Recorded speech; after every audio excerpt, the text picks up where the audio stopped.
Oke, assalamualaikum warahmatullahi wabarakatuh. Selamat berjumpa lagi ya di channel YouTube gua. Udah lama banget nih ya nggak bikin video. Sekarang lagi jarang-jarang.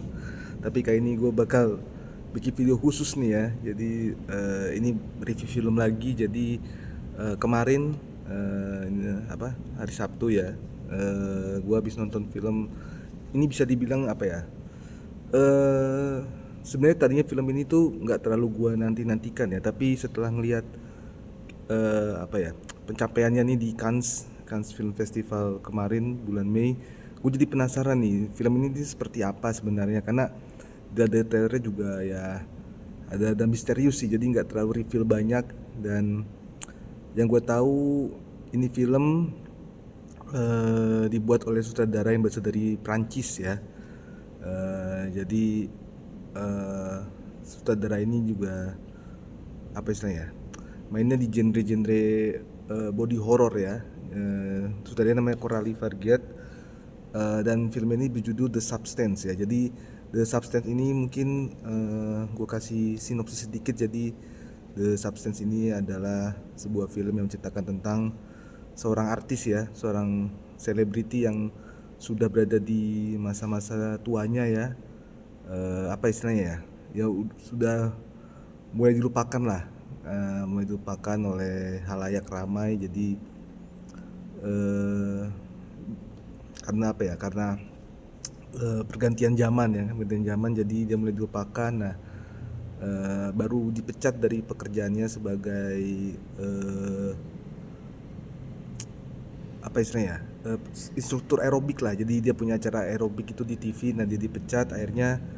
eh, Alasan itu karena mau cari sosok yang lebih muda ya, mau cari sosok yang lebih muda. Dan akhirnya dia menemukan, sebenarnya nggak menemukan sih, jadi akhirnya dia eh, ya ini dia, pokoknya dia menemukan lah, dia menemukan suatu cara lah, dia menemukan suatu cara, dia dapat suatu cara pokoknya, bagaimana caranya untuk meraih kembali kesuksesannya, kejayaannya eh, saat dia masih muda dulu gitu ya. Pokoknya dia dapat satu apa ya, dapat satu kayak semacam cairan gitu ya, kayak semacam obat gitu, obat ilegal yang membuat dia bisa berubah menjadi versi muda dari dirinya, tapi yang selama seminggu. Nah di situ tuh pokoknya dia kayak gitulah pokoknya. Film ini tadi gue bilang ini bergenre body horror ya. Kalau teman-teman mungkin kurang familiar istilah body horror, jadi body horror itu adalah film horor yang mengedepankan itu apa istilahnya ya, mengedepankan eh, apa istilahnya kalau body horror tuh, film horor yang mengedepankan tubuh ya. Jadi misalkan kayak tubuhnya gitu, misalnya kayak tubuhnya terkelupas gitu, kayak misalkan kayak badannya mungkin terpecah belah atau gimana, terus tiba-tiba dari badannya keluar apa gitu. Nah itu namanya body horror tuh, misalnya kayak gitu ya. Jadi body horror tuh horor yang menitik beratkan pada tubuh seseorang, badan sebagai objek kengeriannya itu sendiri. Nah itu kayak itu body horror. Nah, kalau body horror tuh kan mungkin kita lebih tahu kayak David Lynch ya, dulu awal film dia bikin tentang body apa, genre body horror. Terus David Cronenberg itu masternya body horror. Nah kalau di Prancis sendiri ada Julia Ducournau ya, itu dia pernah menangkan Palme d'Or ya. Itu filmnya juga genre body horror, judulnya Raw.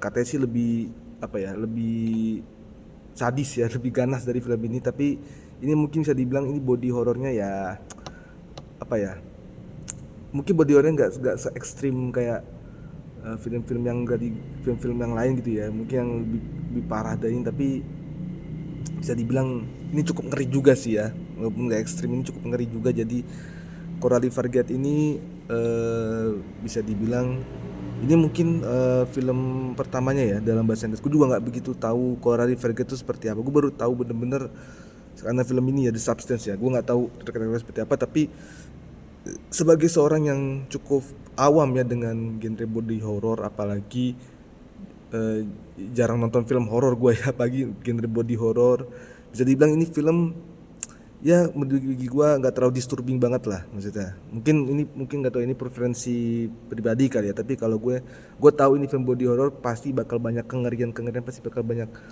adegan-adegan yang ya selayaknya film-film body horror lah, entah masukin apa ke badan atau apa gimana. Tapi bisa dibilang film ini bagi gue nggak terlalu disturbing. Justru apa ya, justru penonton yang ada di sebelah gue tuh yang pada nutup mata begini, pada mainkan muka gini ya kan, itu apa namanya, mereka merasakan kengeriannya ya, mereka merasakan kengeriannya, berarti unsettlingnya dapat banget ya. Dan gua bilang bahwa film ini tuh pemerannya luar biasa. Jadi film ini ada 3 pemeran utama ya. Yang pertama itu ada Demi Moore memerankan artis yang sudah tua ini, namanya Elizabeth. Kedua itu Margaret Qualley, itu memerankan versi mudanya bernama Sue ya. Dan terakhir ada Dennis Quaid yang memerankan seorang apa ya, produser TV gitulah yang wah, ini kalau gue lihat dari seorang produser TV yang bernama Harvey ya, itu bisa dibilang kita mau dari awal dulu deh, dari Demi Moore. Demi Moore ini kalau mungkin teman-teman Gen Z sekarang nggak tahu, Demi Moore ini dulu artis terkenal banget pada masa-masa jayanya itu tahun 80 90-an. Tapi sekarang ya karirnya udah mulai menurun ya, karena makin banyak atau muda muncul. Nah, ini karakter dia ini sebagai sebagai Elizabeth ini pas banget nih. Ya kan? Dia ini kayak merasa apa istilahnya? Kayak merasa eh, sudah dilupakan gitu kan, terus insecure jadinya kan, bagaimana kalau orang jam menyukainya lagi. Dan di film ini juga dia hidupnya sendiri ya, tanpa ada pasangan atau siapapun gitu kan. Jadi bagaimana kalau dia suatu saat ditinggalkan, dan bagaimana kalau suatu saat tidak laku lagi, bagaimana kalau dia tidak diinginkan lagi oleh halayak, bahkan orang pribadi. Insecurity-nya dapat banget di sini ya. Terus kalau Margaret Qualley dimainkan Sue di sini, apa ya, narsisistiknya dapat banget ya. Dia orangnya kalau gue lihat nih, Su ini narsis banget ya. Kayak udah merasa apa ya, udah merasa paling muda, paling cantik, paling terkenal lah, jadi dia narsis banget ya kan, narsis banget. Jadi sampai akhirnya dia mengalahkan segala cara untuk tetap mempertahankan ketenarannya seperti sekarang ya. Nah, termasuk apa ya, menghancurkan induknya sendiri ya, bayangin, itu adalah Elizabeth ya. Dan Dennis Quaid sendiri, ini gue cukup sukses ya Dennis Quaid ya di film ini, karena yang gue tahu tuh Om Dennis Quaid itu dia kalau setiap berperan tuh pasti pernah selalu serius, kayak jadi orang militer lah, atau orang yang hearted man gitulah pokoknya lah ya kan, tough hearted man gitu. Tapi kalau di film ini bener-bener, wah, dia udah bener-bener banyakkan senyum, banyakkan ketawa, banyakkan proposition segala macam ya kan. Jadi beda banget. Dan mungkin fun fact juga ya, bahwa sebenarnya peran Harvey ini pengen dikasih ke Ray Liotta ya, tapi beliau keburu meninggal dunia, akhirnya dikasih ke Dennis Quaid. Nah, ini gue juga nggak expect Dennis Quaid kan, kalau dalam mungkin dalam pandangan gue, atau mungkin dalam apa ya, kacamata penikmat film gitu kan, itu kan image-nya kan pasti pria yang serius ya kan, pria yang apa ya, baik hati, ngomong apa macam. Tapi kalau di sini beda banget lah, kalian nonton sendiri lah gimana. Kalau mungkin kalian tahu sepak kerjanya Om Dennis Quaid, tahu lah gimana Om Dennis Quaid setiap berakting. Nah, ini pasti sini beda lah ya. Dan tadi ya seperti gue bilang, ada insecurity, dan ini insecurity cuman ada insecurity, ada narsisistik ya, narsisme. Nah, ini hanya 2 dari sekian banyak tema yang diangkat dari film ini gitu kan. Selain ada insecurity, ada narsisme, juga ada apa istilahnya, stereotype.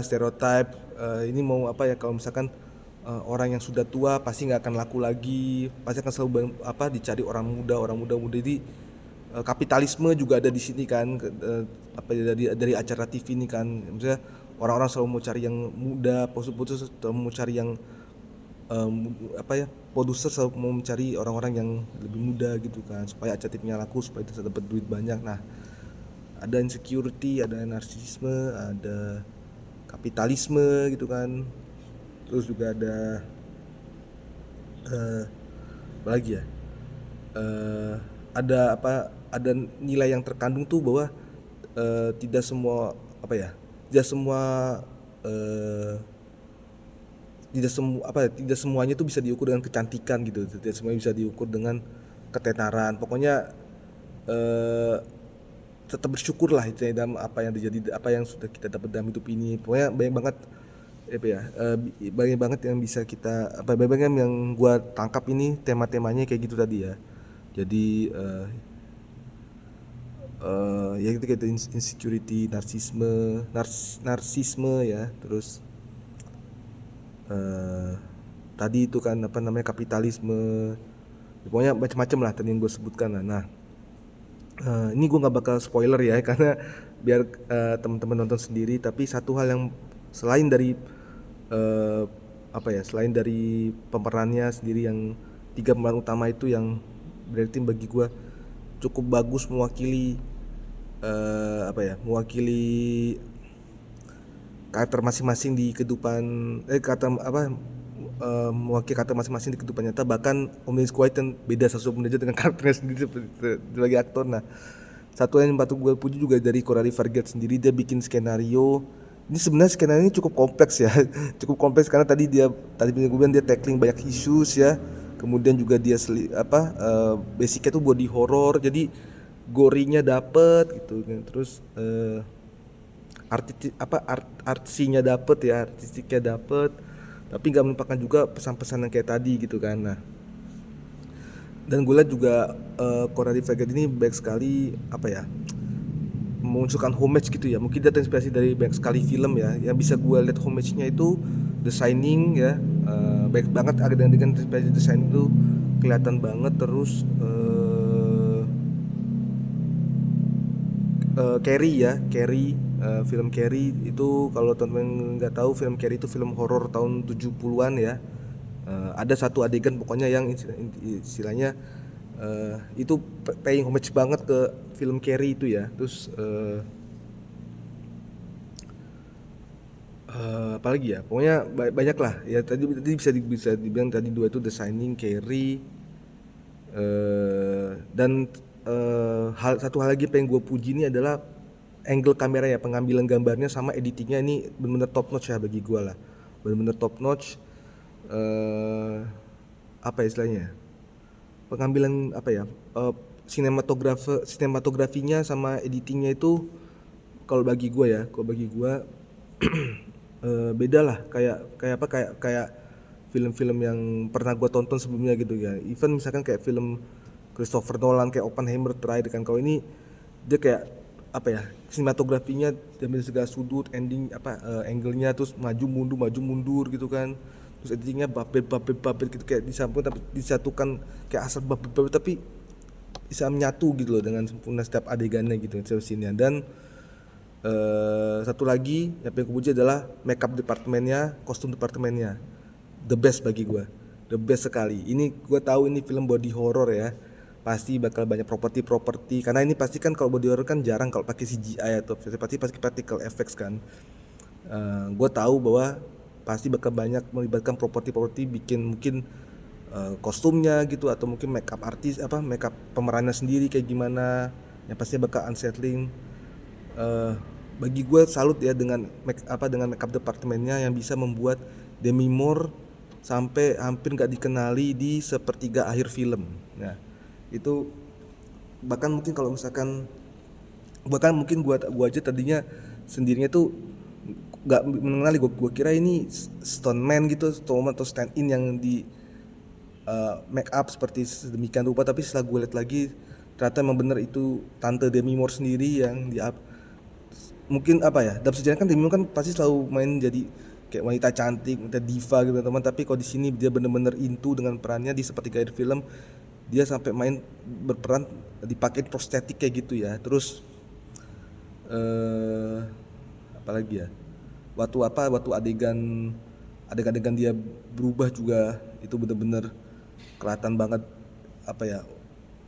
mereka nih memakai banyak sekali properti gitu, yang mereka banyak sekali membuat properti, memakai properti dalam satu adegan aja kayaknya bisa 3, 4, 5 properti yang dipakai ya. Mungkin lebih dari itu, tapi kalau dari katanya memang kayak gitu ya. Dan paling penting adalah ini gue nggak mau spoiler sekali lagi ya, cuman nanti di sebagai film terutama di bagian ending lu akan melihat bahwa film ini pantas mendapatkan nominasi Oscar untuk kostum designer ataupun makeup and hair styling ya. Itu pantas banget lah untuk dapat ini. Pokoknya nanti tahu sendiri aja. Dan ngomong soal Oscar, saya yang tadi gue yakin ya, pasti film ini aslinya akan dapat nominasi di kostum desain dan makeup and hair styling, tapi film ini juga gua rasa harus mendapatkan nominasi di best original screenplay karena film ini original sekali. Film ini kompleks tapi dipadu dengan apa ya, tapi dikemas dalam sebuah film yang nggak terlalu berat juga, nggak terlalu disturbing juga, tapi bisa unsettling juga. Pokoknya ini film bisa jadi nominasi juga tuh best original screenplay, best director juga ya. Sama kalau misalkan best picture, gue rasa mereka juga punya peluang nih. Jadi kalau untuk award season ini sama di Academy Awards tahun depan, gue rasa The Substance ini ya, gue yakin ya The Substance pasti bisa masuk nominasi untuk kostum desain, production design, makeup and hair styling, best original screenplay, best director, bahkan bisa jadi best picture. Jadi gua rasa The Substance ini meskipun genrenya horor, apalagi body horror, gua rasa film ini punya peluang untuk berjaya di award season tahun depan ya. Jadi itu aja dulu ya. Pokoknya sekali lagi gua rekomendasikan kalian nonton film The Substance. Mungkin banyak kalian mungkin yang nanti akan divided opinionnya ya, mungkin ada yang suka ada yang nggak suka, tapi percayalah film The Substance ini adalah the wildest movie I've ever seen ya, in my whole life ya. Pokoknya film terlihat yang pernah gua tonton, jadi kalian gak akan menyesal dengan pengalaman ini. Ya film ini pokoknya itulah ya, akan banyak adegan-adegan tidak terduga lah pokoknya yang kalian ntar tonton, baik adegan tidak terduga lah. Pokoknya itu aja dulu ya, sekian. Terima kasih telah nonton video gua ini. Jangan lupa untuk selalu like, share, dan subscribe. Sampai jumpa di video-video berikutnya. Pokoknya sekali lagi gue rekomendasikan nonton film The Substance. Nanti silahkan kalau misalkan ada yang nonton mungkin, atau mungkin ada yang mau nonton, mungkin bisa komen ya di kolom komentar. Pengen tahu lah perasaan kalian, afterthoughts kalian setelah nonton film The Substance ini, atau mungkin ada yang belum nonton mau mau makin yakin gitu, mau teryakini tonton bisa, tapi jangan spoiler dulu ya karena filmnya juga baru rilis di Indonesia. Jadi itu aja dulu ya. Makasih. Assalamualaikum warahmatullahi wabarakatuh.